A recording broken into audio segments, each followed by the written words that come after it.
welcome back. It is our Super Sports Saturday. We're going to talk a little bit about some boys swimming and diving. It's Brad, right? Brad Childs is with us to talk about the last week or so of swimming. The True Team section meet was last Saturday in Alexandria. How did that work out for you? I heard a fourth-place team finish. You guys happy with that? Fourth? Yes, certainly. We had a really nice meet. We dropped a lot of times individually, and placing fourth overall, that was good.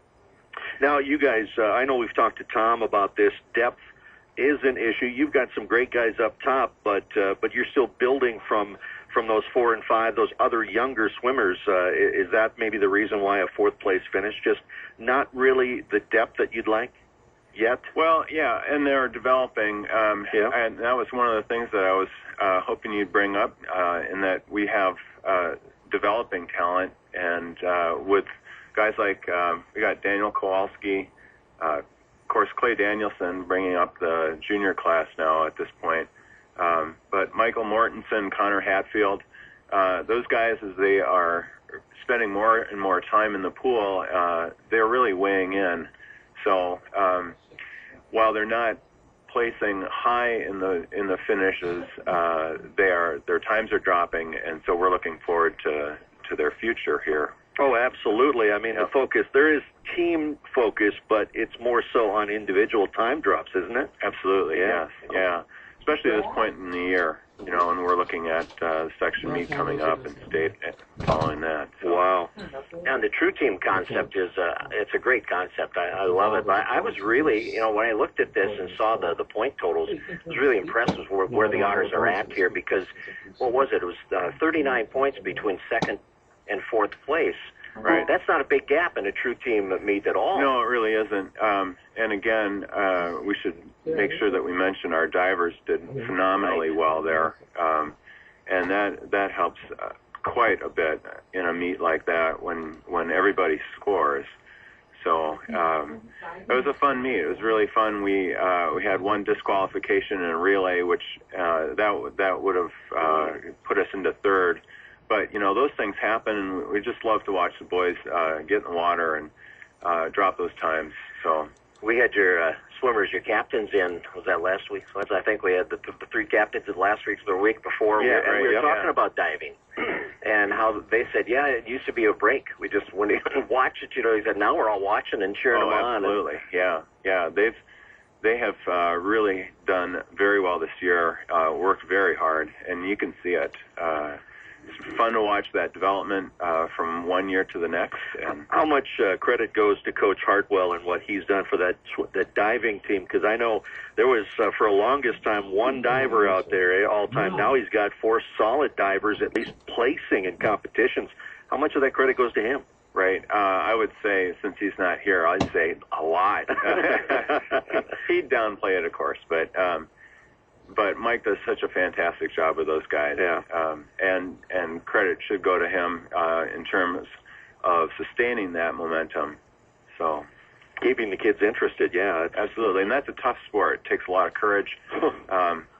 My diving career was from a starting block into the water, and that's the limit. So it takes a lot of courage to do what those guys are out there doing. Yeah. Well, it takes some time to get to the point where you can produce points at the varsity meet, because you have to master so many different dives. And what is it, 11 that they competed last week? Yes, it's 11 dive meet. So that's a lot of... For me, that's a lot of opportunities to crash and burn. That's what I was thinking exactly, Yeah, the more dives, the more chance I have to fail. Right. But these guys, that's the first thing you have to overcome, I guess. The fear of the board, first of all, which enters into a lot of things when you're learning to become a diver. But then also, you can't be thinking about failing so much. You just go out and you become accustomed to the routine and perform it. Right. Well, and that goes hand in glove with the sport as well, in that... There's a point where you have to know that either you're going to hurt in the pool swimming, or you're going to hurt as a diver if you miss a dive. You have to approach that and say, I can overcome that. So it's a very large part of the sport from a mental aspect. You guys set 4 section meet records last week too, and good to see those times where they're at right now. Really fun, yeah. And then, there again, that's good cause for celebration. As a team, everybody celebrates those records going down, and that's a lot of fun.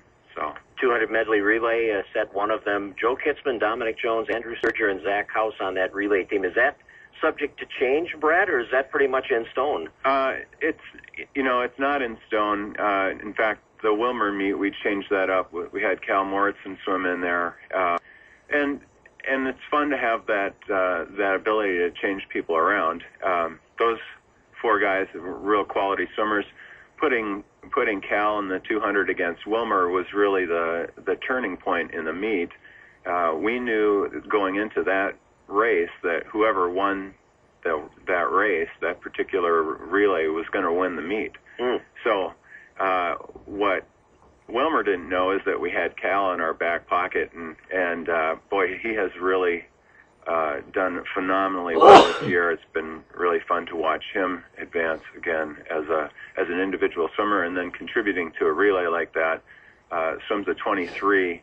That's a real solid time. So. Wow. Well, and you guys have that flexibility too with your top swimmers. You can do some things with your lineup. Right, and it's been fun to move swimmers around so that they're not swimming the same things every night. I think that's important for the guys to flex a little bit and see what they can do in other races and have that opportunity against really high-quality swimmers. I was going to say, we talked with the kids about that last week, and they love that aspect of it to keep it fresh. I don't know. I don't have a question.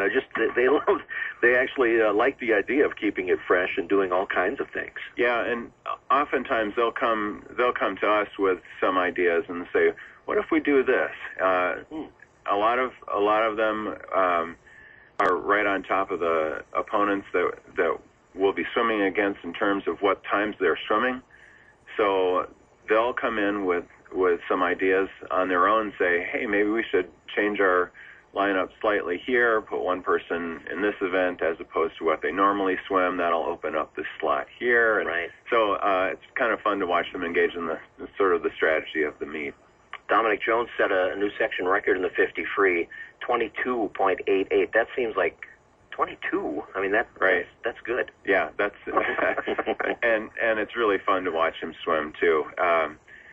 We are certainly blessed with a lot of talent there in his class, and to watch him break records and Joey Kitzman with backstroke.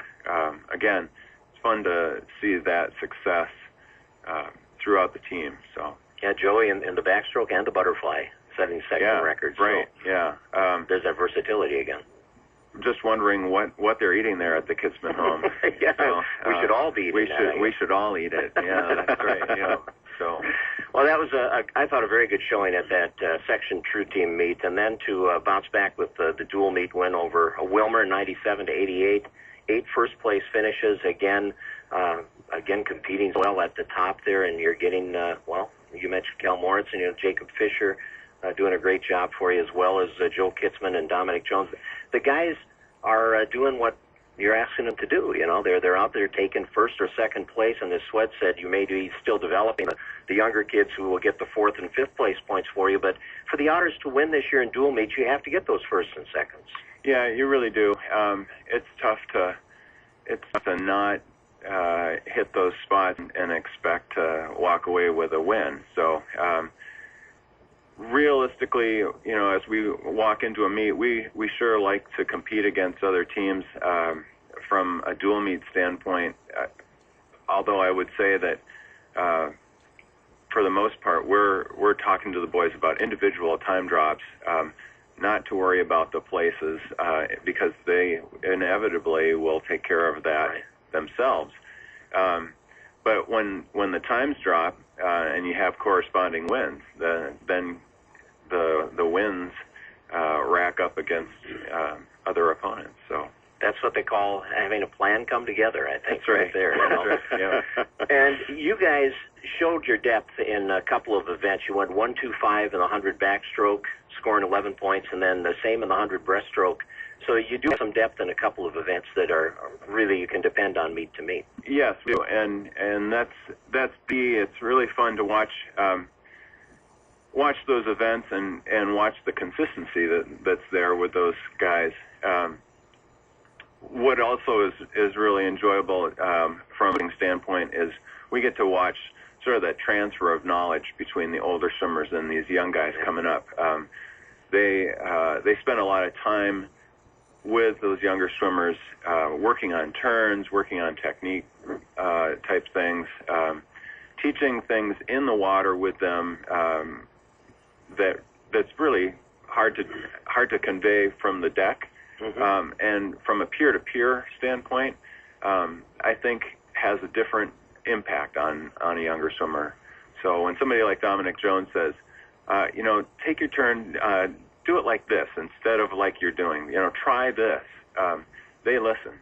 So it's fun to watch that as well. Well, and that, I think, speaks highly of your program going through the years, because these guys who are now seniors and imparting that knowledge, they benefited from some guys who were seniors when they were freshmen, too, because it is kind of a tradition in swimming. Absolutely. And in fact, during the True Team section meet, one of the guys, one of the older boys, was talking to one of these newer swimmers and just said, "You stick with this. You're doing fine. And you'll really enjoy this because this is family." And so from that aspect, to pass that tradition along to younger swimmers, that's huge, and that has been a tradition, and so we're really proud of the boys from that regard as well. You finally get to swim at home Tuesday night. It's wild. Yeah. It's senior night Tuesday, and we're swimming Brainerd. That's going to be a tough meet. They're always a good team. They're very well coached, and they've got a deep lineup. So we'll be pressed on Tuesday night, that's for sure. Although we're looking forward to some more good results there. I was going to say, looking at the conference standings, you guys are tied with Brainerd up top, aren't you? Yeah, and it will be definitely an advantage to be home.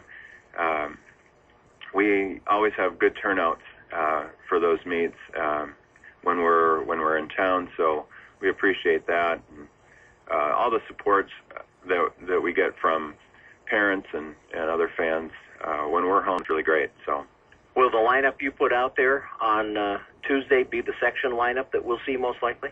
Most likely, yeah. I don't think that we'll change things up too radically for Brainerd. We are, changes would typically be in the relays. If we're going to make any changes, we'd maybe move some people around a little in the relays, but probably not too much for Brainerd. Yeah. So it'll be fun for the fans. Get out to the action Tuesday night, final home meet of the season too. That's right. Yeah. Yeah. So we are fast approaching the section meet and state following that. So seems like it's going really quickly. It really does, but we always like that when the winter goes quickly, and we have a lot of great sports follow in the winter, which helps that time pass. Right. So. Yeah, absolutely. All right, Brad, thanks for coming in, talking otter swimming with us. Thank you.